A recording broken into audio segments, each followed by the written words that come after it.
Kumusta mga Lods at welcome sa aking channel. Ngayon ay ipagpapatuloy natin ang Chapter 28 ng Mala Solo Leveling Zombie Edition. Tahimik naman ang lahat ng survivor na nanginginig sa takot habang nakatayo si Chong sa kanilang harapan. Lumapit naman ang ating bida sa batang babae at sinabihan itong huwag matakot dahil hindi sila sasaktan ni Chong.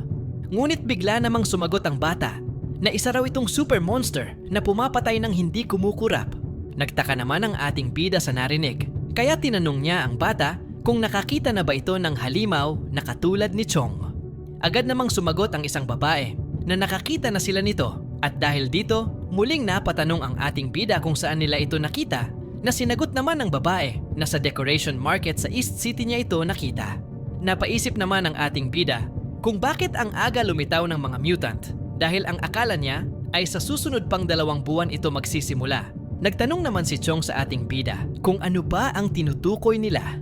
Agad namang nagpaliwanag ang ating bida na ang mga ito ay katulad niya, na mga rare mutant na may taglay na talino at memorya, na wala sa mga ordinaryong zombie. Ngunit sinabi rin ng ating bida na karamihan sa mga rare mutant ay hindi stable ang mutation at sobrang mapanganib. Dahil sa narinig, labis na nag-alala si Chong at napatanong sa ating bida na kung paano siya. Agad namang lumapit ang ating bida at sinabihan si Chong na huwag siyang mag-alala dahil isa siya sa mga masuwerteng rare variant at dagdag pa niya na hindi niya hahayaang mawala ang pagkatao niya. Pagkatapos, tinanong naman ng ating bida ang mga survivor kung mayroon pa ba silang ibang kasamahan na nakakulong. Sumagot naman sila na may mga nakakulong pa sa basement at sa sales office at dahil dito, agad silang pumunta sa basement upang tingnan ito. Pagkabukas nila sa pinto, laking gulat nila sa nakita na ang mga survivor na nahuli ay ginawa nilang karne. Napasabi naman ang ating bida na ito pala ang dahilan kung bakit walang survivor camp sa Southern City.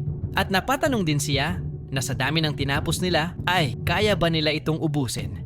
Sumagot naman ang isang lalaki na araw-araw silang nagpapadala ng karne kung saan man, ngunit hindi nila alam kung ilan talaga ang kabuuan nila.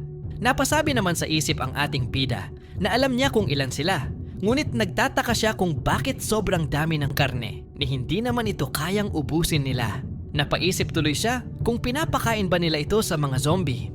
Nagtanong naman ang ating bida tungkol sa sales office na kanilang binanggit. Agad namang sumagot ang lalaki at itinuro ang lokasyon nito sa South Gate na may layong humigit kumulang 1 kilometro.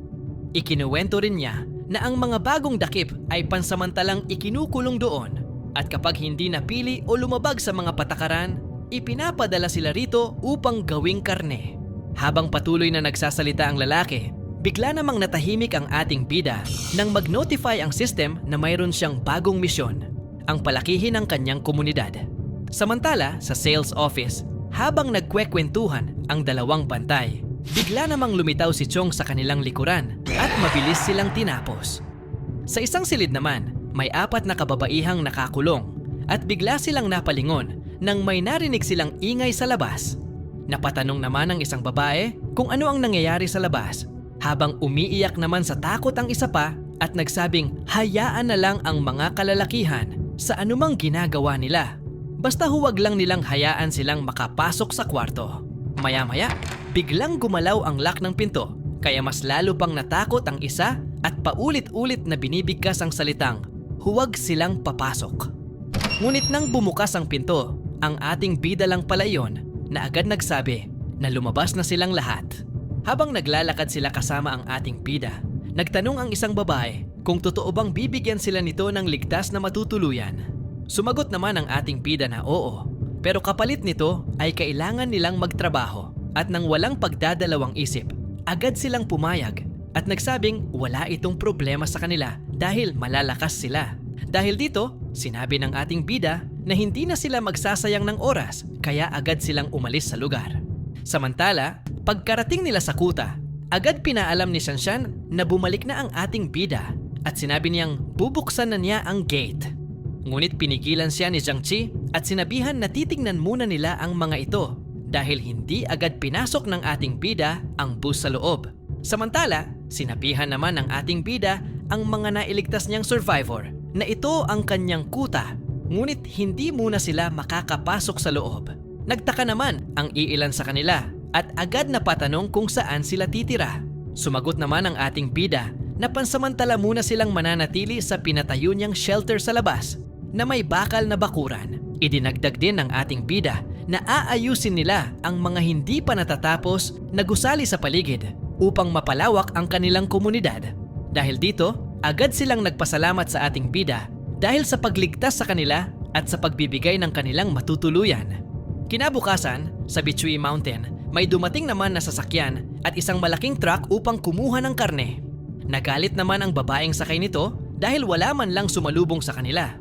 Maya-maya, napansin ng babae na tila may mali, kaya tumingin sila sa loob upang alamin kung ano ang nangyayari. At pagkabukas niya sa pinto, tuluyan siyang nagalit ng madatnan na naging zombie na ang kanilang mga kasamahan.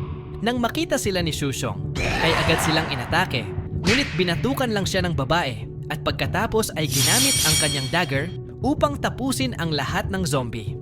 Nagtanong naman ang lalaki kung ano ang gagawin nila ngayon na wala na si Lin at kung paano na ang kanilang supply ng karne. Sumagot ang babae na wala na silang choice kundi sila na ang bahala sa sitwasyon. Ngunit bago iyon, galit na nagbanta ang babae na siya mismo ang tatapos sa nangahas na nangialam sa kanila. At dito natapos ang Chapter 28. Please like, comment, and subscribe kung gusto nyo pa ng Chapter 29.